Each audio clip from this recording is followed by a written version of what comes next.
नमस्कार बंधुरा आज আমি আপনাদেরকে মোচার চপ করে দেখাবো।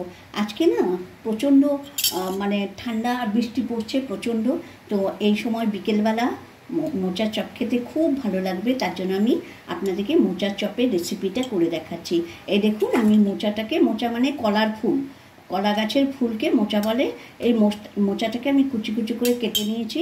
এবারে এটাকে আমি কুকারে দুটো সিটি দিয়ে নেব। এই দেখুন, এই যে কুকারে দিয়ে এটাকে দুটো সিটি দিয়ে নেব। আমি দুটো সিটি মেরে এটাকে ভালো করে ধুয়ে আবার ছেঁকে রেখে দিয়েছি। এবার দেখুন, আমি কড়াইতে তেল দিচ্ছি, সর্ষের তেল দিচ্ছি পরিমাণ মতো। দেখুন, একটু আলু সেদ্ধ করে নিয়েছি, আলুটাকে সেদ্ধ করে ছুলে নিয়েছি। এখানে একটু ধনে পাতা নিয়েছি আর কটা কাঁচা লঙ্কা কেটে নিয়েছি। এছাড়া যে যে মশলাগুলো লাগবে সেগুলো আপনাদেরকে আমি একে একে দেখাচ্ছি। একটু পাঁচফোড়ন দিচ্ছি অল্প করে, ফোড়নটা ভাজা হয়ে গেছে। আমি হাফ চামচ আমি পরিমাণ মতো হলুদ দিচ্ছি, শুকনো লঙ্কার গুঁড়ো দিচ্ছি, সব হাফ চামচ করে, হাফ চামচের থেকে একটু কম। জিরে দিলাম, এবার হাফ চামচ ধনে দিলাম।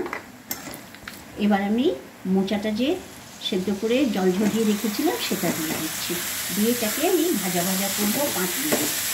এবার পরিমাণ মতো নুন দিচ্ছি। এই মোচাটা কেন এত কালো হলো কে জানে, ভালো করে হলুদের জলে ডুবিয়ে রেখেছিলাম। এক একটা মোচাতে প্রচণ্ড ক্যালসিয়াম থাকে, তার জন্য দেখুন এটা একটু কালো কালো হয়ে গেছে রঙটা। একটু আমি ঝাল ঝাল করবো বলে একটু কাঁচা লঙ্কা দিয়ে দিচ্ছি, দিয়ে এটাকে নাড়াচাড়া করে আমি 5 মিনিট এখন সেদ্ধ হতে দেবো। শিম আছে, একদম শিম আছে, এটাকে বানাবো। সামান্য একটু চিনি দিচ্ছি, যেহেতু এটা মোচা তাই একটু চিনি দিচ্ছি। ও অল্প নারকেল কুচি দিচ্ছি। এবার আলুটাকে ম্যাশ করে দিয়ে দিচ্ছি, ভালো করে নাড়াচাড়া করে এটাকে একদম ভালো করে মিশিয়ে নেব।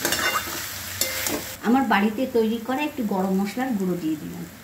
এবার বাদাম ভাজা দিয়ে দিলাম একটু, আর ধনে পাতাটা দিয়ে দিচ্ছি, দিয়ে নাড়াচাড়া করে নামিয়ে রেখে এটাকে নামিয়ে দেবো। একদম শুকনো শুকনো হয়ে গেছে। এবারে দেখুন তলায় একদম কিচ্ছু দেখা যায়, সব তেল বেরিয়ে এসছে। এটা একদম শুকনো হয়ে গেছে। এবার এটাকে আমি গ্যাসটা অফ করে ঠান্ডা করব, একদম ঠান্ডা করে তারপরে চপটা ভেজে। মশলাটা ঠান্ডা হয়ে গেছে, মোচার চপের মশলাটা আপনাদেরকে দেখিয়েছিলাম, সেটা ঠান্ডা হয়ে গেছে একদম। এবারে আমি বেসনটা গুলে নিচ্ছি, নুন দিচ্ছি, পরিমাণ মতো নুন দিচ্ছি, দিয়ে এবারে এটাকে ব্যাটার বানিয়ে নেব। এটা বেসনটা গোলা হয়ে গেছে। এবার আমি তেলটা গরম করতে দিচ্ছি, সাদা তেল দিয়ে ভাজবো তাই সাদা তেলটা গরম করতে দিচ্ছি। 2 চামচের 1/4 চামচ আমি খাবার সোডা দিচ্ছি, বেকিং সোডা। এবার এটাকে খুব ভালো করে আমি ফেটিয়ে নিচ্ছি।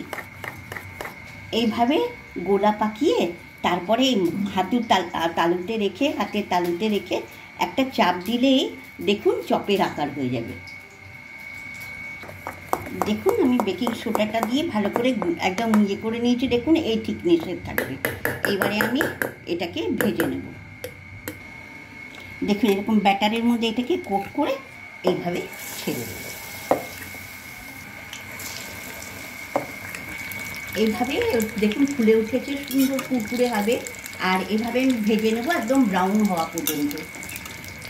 ব্রাউন হয়ে গেছে, এবার আমি তুলে নিচ্ছি, ভাজা হয়ে গেছে, তুলে নিচ্ছি।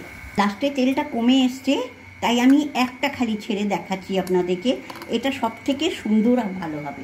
এই দেখুন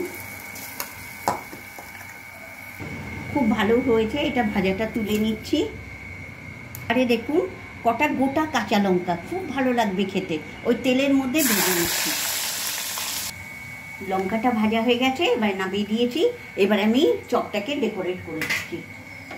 বন্ধুরা আমার চপ রেডি, বিকেলে চায়ের সঙ্গে একদম জমে যাবে। একেই বর্ষাকাল, তাতে এরকম মুচমুচে খাস্তা চপ বাড়িতে ইচ্ছা মতো খান তৈরি করে। আর বন্ধুরা আমার ভিডিওটা যদি ভালো লাগে অবশ্যই আমাকে একটু সাপোর্ট করবেন, শেয়ার করবেন আর সাবস্ক্রাইব করবেন প্লিজ।